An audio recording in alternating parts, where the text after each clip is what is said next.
Hi everyone, welcome back to part 2 of our Intergalactic portrait. If you haven't seen part 1 yet, it is just linked below and now. So, we've already done quite a bit of the selection work on the other piece, and as you can see, we've dropped a background colour in here. We're going to actually place a background that I have drawn out earlier of the Avengers logo from the Infinity War posters. So this was all drawn in Photoshop. All the little effects added to it and textures. Didn't actually take that long. And I'm just bringing it in so we've got a solid background to work with. And so it looks similar to the movie posters that came out. Obviously we don't want it exactly like that, but we want it quite similar. So I'm just placing it where I think it should go. And I'm quite happy with this. I like the way the A actually frames ahead and the sword kind of follows the arrow. This is cool. So 2 fingers to swipe, and I'm just going to do a tiny bit of skin clear up. The model's skin is absolutely perfect, so to be honest, I'm not going to be doing anything. If you look at any of the reference photos of Gamora for the movie, you'll notice that her skin is not translucent. You can tell that there is a lot of makeup on her to give that green colour. So it's very matte, like a matte finish to it. We will get to that point eventually, but just going to lay down the base green colour and we will build up on it further down the line. So I've just created a new pixel layer and I've selected quite a deep green for this, and I'm just going to draw around on the skin. I've got the layer, the blending mode of the layer set to hard light, and we're going to have several layers for the skin tone because it does need to be built up. We're not going to get it straight off the bat. So I'm just coming in and drawing it. It is a little messy. We can tidy it up later. All that matters is that we get the base colour down. Don't really want to go on the eyeballs. I've got a little bit of there, but we can pass that off as reflecting the light a little bit. I might come in and tidy that up a bit more. We'll see how it plays out. So this green is too green, it's too deep, but like I said before, this is just the base of what we're working with. Just changing the size of the brush, coming in and drawing on the arm. If you're not quite confident with the selections, you can do what we've done in the last video and use the pen tool to draw around the parts and just fill the colour. Whatever your preference is. It would probably be quicker. But as I've mentioned several times before, I find this painting part very therapeutic, even when I'm going over the lines. I guess this is why colouring in books for adults have been huge over the last couple of years. It is very therapeutic. And this is just like a digital version of it on a photo. I've gone a little bit over on the hair, but nothing too much we can't fix. Just coming in and getting them hard lines so you can see the point between where the skin ends and where the jacket starts. Again, gone a little bit over. But obviously you can spend more time, do so. But for the purpose of this, it is just going on social media. So again, I do not have to be too precise. Which will probably freak a lot of people out because everybody wants perfection with the work. And yeah, if we're doing client work, we want it the best it possibly can be. I am tidying it up a little bit here. But perfection is not attainable. Like, we can get close, but we do have to stop at some point. And like I said, this is for social media, so the resolution does not have to be high at all. So I'm just double checking some of my layers here. I do this now and again. Right. So I've just gone back to my layer mask with Jakku cosplay on it, and I'm just brushing in and solidifying her hand a bit more, because as you could see before, it was a little too transparent. You could see right through her. So I'm just coming in and fixing that up. And I'm just going to tidy up that selection. It was quite hard to work out the outline because the light was quite close to her hand. As you can see, it's blown out a little bit there.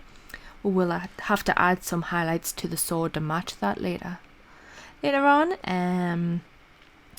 So the background was a little bit light, so trying to see where that definition is between a hand, the light and the background was a little difficult there, so just gonna come in and tidy that up.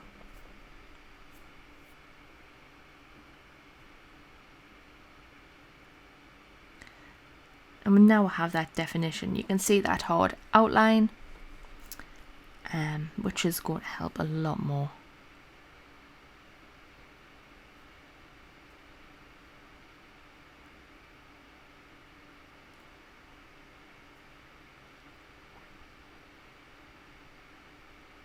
I know it just looks like a digital collage at the moment, but once we've done the main parts of masking, adding the green skin tones, any effects, etc., we can come in and just tie it all together.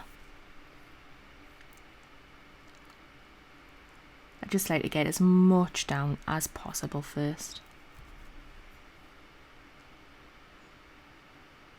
I'm going to tidy this a little bit up. Because why not? I'm already on the mask, let's just get this out of the way.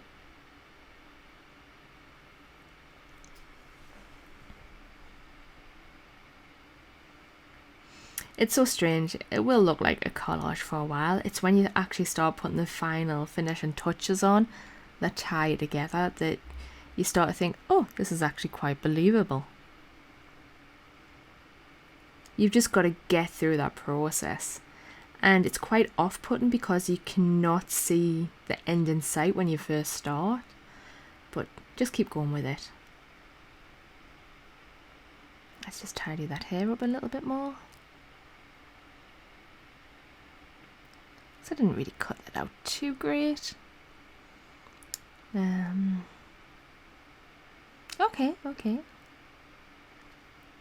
From what I recall of the original movie poster, it had quite purpley tones to it, like pinky purple.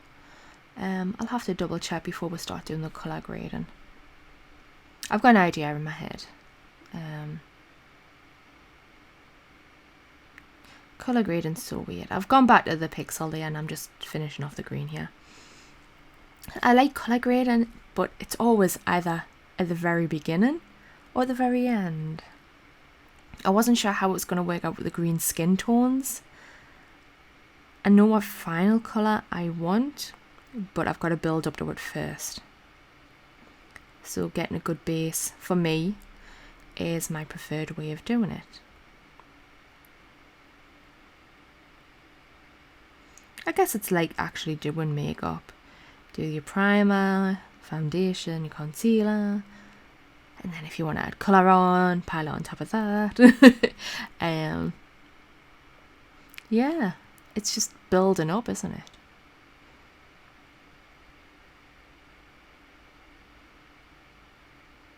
That was a very satisfying green line to draw.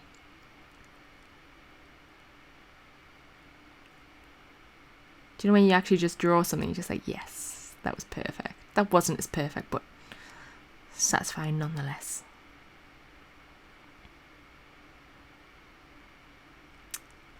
So if I'd set up a clipper mask and done the smart thing, I could have just been a lot more messy with these lines and literally just coloured in. But alas, I haven't.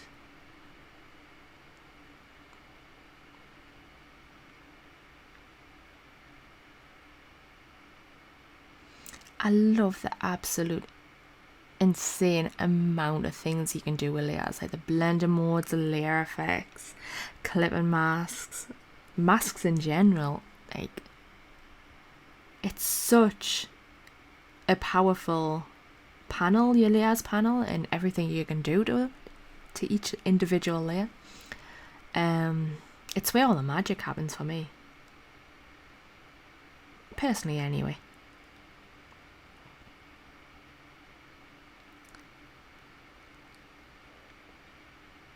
Bet you wish I'd sped this up so you didn't have to listen to me waffle on. Right, just shrinking that again. Gonna just go behind the sword there, because I missed a bit of the finger out. This is the beauty of non-destructive editing. Like, everything's on separate layers, so we can come back and fix it at any point we want to.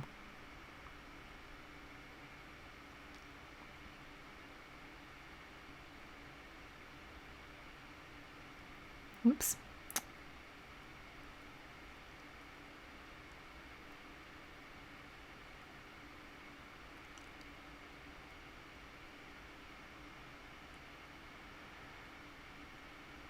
Just make that bigger.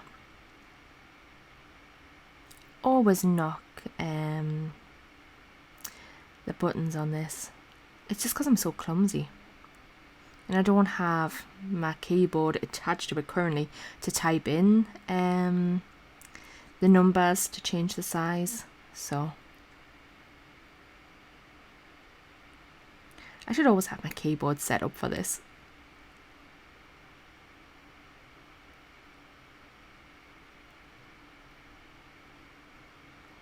But I think it's just because I don't see this as work. Working on the iPad is just pure fun for me.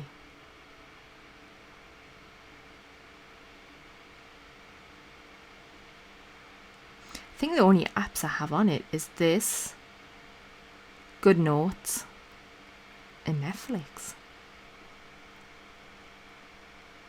I really don't have much on it at all. I don't even have games on it, they're all on my phone.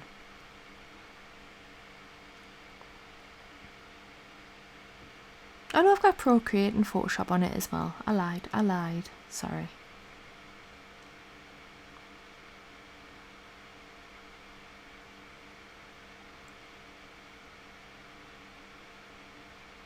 Yeah, I made the decision to make iPad all creative things only. Because I do get distracted. Right, so drawing with the pen tool around Jakku's fingers would have been super helpful. But you know what I'm going to say. I just enjoy colouring in.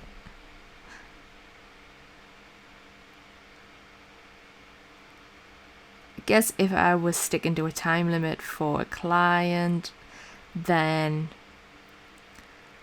I would use a couple of different processes, but this is just a little bit of fun. Plus it means if I'm taking my time with this and you're following along trying to do something similar, you know, you've got a bit of time to actually apply some of the techniques and tools yourself without having to pause, go back, slow down certain parts. So, swings and roundabouts, I guess.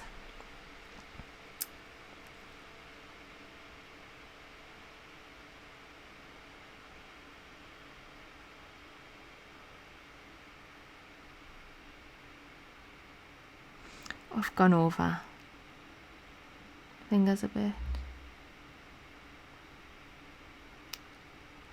Yeah, so those are two different greens. Whoops.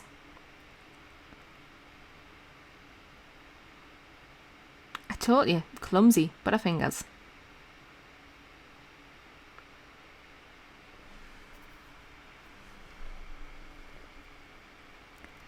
So I've just rotated the canvas. This is like when you're drawing on paper.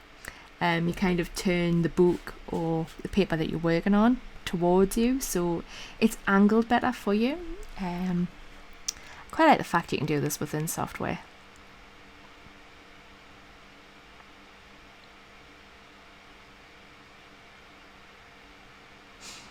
Okay, let's zoom back in. I've given up. I'm using the almighty pen tool. I'm going to draw around the hand. Click and drag to get those curves. Oops. See, butterfingers.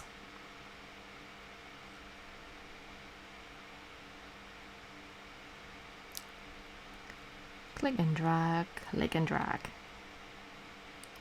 Oh, I just wanted to zoom out. Darn it.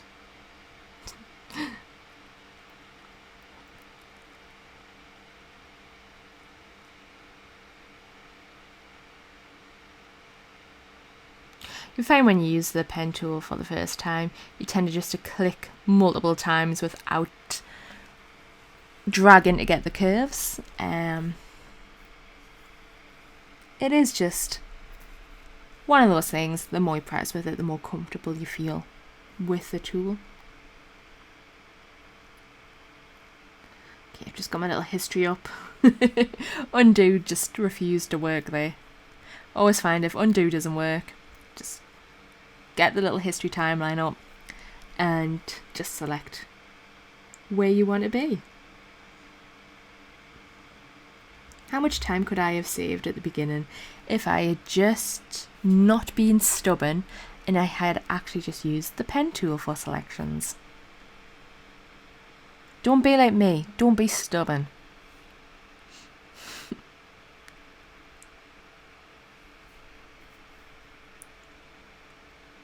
It's going to be more precise as well. Although I'm not getting my fun, so, you know.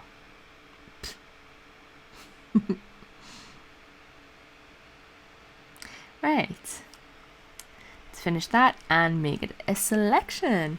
Now if we grab the pen tool and the paintbrush tool, look how easy this is going to be. We'll just make it bigger. Ta-da! See, now you'll be wondering, why did you actually just, sit and colour it all in? One of those things I want to do. Right. Just deselected in the selection persona. I'm going to create another pixel layer. Sorry, I'm going to duplicate this one. Nope, let's deselect. Right, back to the photo persona, and let's just duplicate it. And I'm just going to change the blending mode. So this one's added a bit more saturation to the colour. Now, what we need to do, because how the skin tone works with the matte makeup, is we're probably going to have to flatten some of the shadows and add a bit, and to lighten the shadows a bit more as well, so it's not as dramatic. Just creating another pixel layer. This one's blank. And I'm just going to choose a lighter colour. We're not going to fully go into the makeup at the moment, but just to show you what I mean, we're just going to lift some of the shadows to give it a more matte look.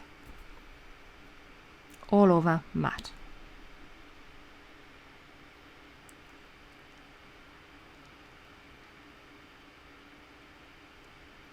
So it's kind of more of a flat look on the face we're going for. You can see just painting on a little bit there. The opacity is set to 42. The flow is set to 37. I'm just literally drawing on a little bit of lighter paint.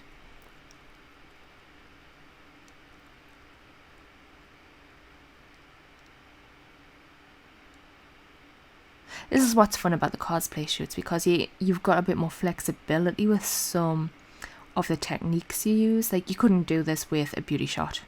You couldn't just paint over the skin and be like, yeah, let's just do this. Let's just change all the makeup.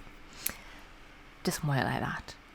Right, so I'm just coming in and I'm just cleaning up. I went a bit OTT there. It's starting to look a lot more believable now. I'm just going to select these and put them all into a group. Reselect them again, because when you make a group, it's an empty one. Let's drag them in. Right. That is our skin tones. just added a layer mask to it, because you can see the hair. Whoop, it crashed. It happens, don't stress. If it's all gone, I might stress a little, but chances are, there it is. Okay, let's get back open again. So let's see, right, so it didn't save my group. That's cool. Just going to select them again by swiping on each of them to select them all, and I'm going to click them, drag them. I'm going to create my layer mask again for the group, and I'm just going to come in and tidy up all those excess green parts, like on the hair by the eye there. We're just going to tidy that up. Grab the paintbrush. Let's see, smaller brush so we can help define it. Make sure black's selected, and we're just going to get rid of it. Just tidying it up just a tiny bit.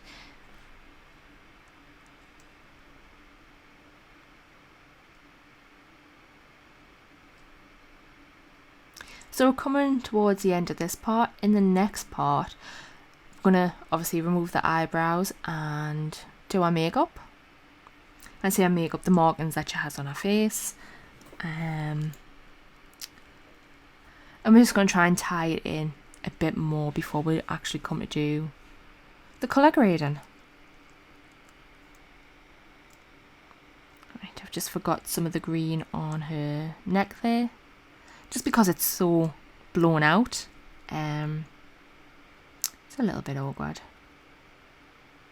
Oops. Got a bit green on the hair. So I'm just quickly jumping on both the layers there to add a bit of colour. Just a little bit. Some of it is completely blown out, and I'm not going to win that war. Not today.